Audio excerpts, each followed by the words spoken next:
Did you guys know that in your Samsung smartphone there is a hidden switch? If you turn it on, it will push it to the maximum speed.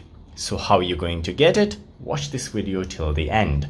So to begin with, you need to go to the settings on your Samsung smartphone, scroll all the way down where you will see developer option. So now if you don't have these options, you can watch the video that I posted that how to enable the developer option. So once you have it, tap on it, and here all you need to do is to scroll down where you will find system tracing. So when you scroll and you find the option system tracing right here, you need to click on it.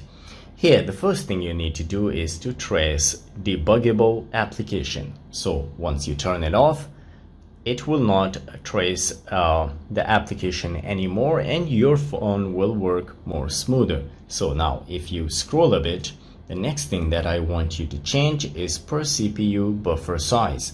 All you need to do is to click on it. This window will pop up and I want you to select the first option. So after changing these two settings, your phone will become more smoother and more faster. So guys, if you liked the video, don't forget to subscribe. I will see you in the next video. Till then, take care.